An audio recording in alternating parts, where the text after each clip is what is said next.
అనాథ పిల్లల జీవితాలలో వెలుగులు నింపుతున్న విశ్వజనని బాలల ఆశ్రమం. నెల్లూరు జిల్లా కొడవలూరు మండలం తపాతోపు గ్రామం దగ్గర ఉన్నటువంటి విశ్వజనని బాలల ఆశ్రమంలో ఈ రోజు పెమ్మరెడ్డిపాలెం గ్రామ సర్పంచి పల్పాపురం నవీన్ ఆయన సతీమణి స్వప్న వార్ల పాప హోలీ గ్రేస్ పుట్టినరోజు సందర్భంగా అనాథాశ్రమంలో ఉన్నటువంటి 60 మంది పిల్లలకు ఈరోజు అల్పాహారంను విందును ఏర్పాటు చేశారు. సర్పంచి పల్పాపురం నవీన్ మాట్లాడుతూ అనాథాశ్రమంలో ఉన్నటువంటి పిల్లలకు ప్రతి ఒక్కరు కూడా ఆదర్శం అవ్వాలని, అనాథ పిల్లలకు కూడా బాగా ఉన్నత చదువులు చదువుకోవాలని ఆయన అభిప్రాయపడ్డారు.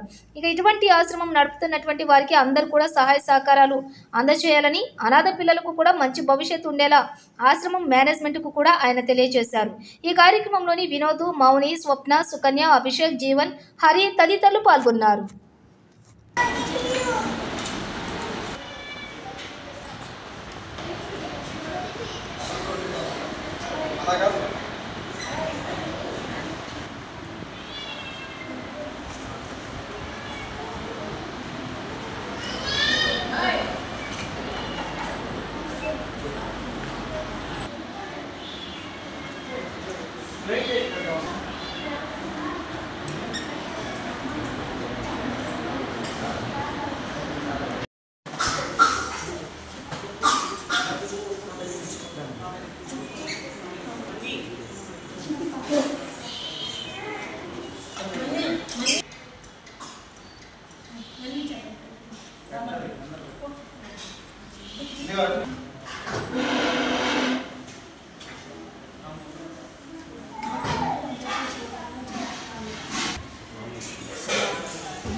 ఫిష్ కావాలండి, ఫిష్ లేట్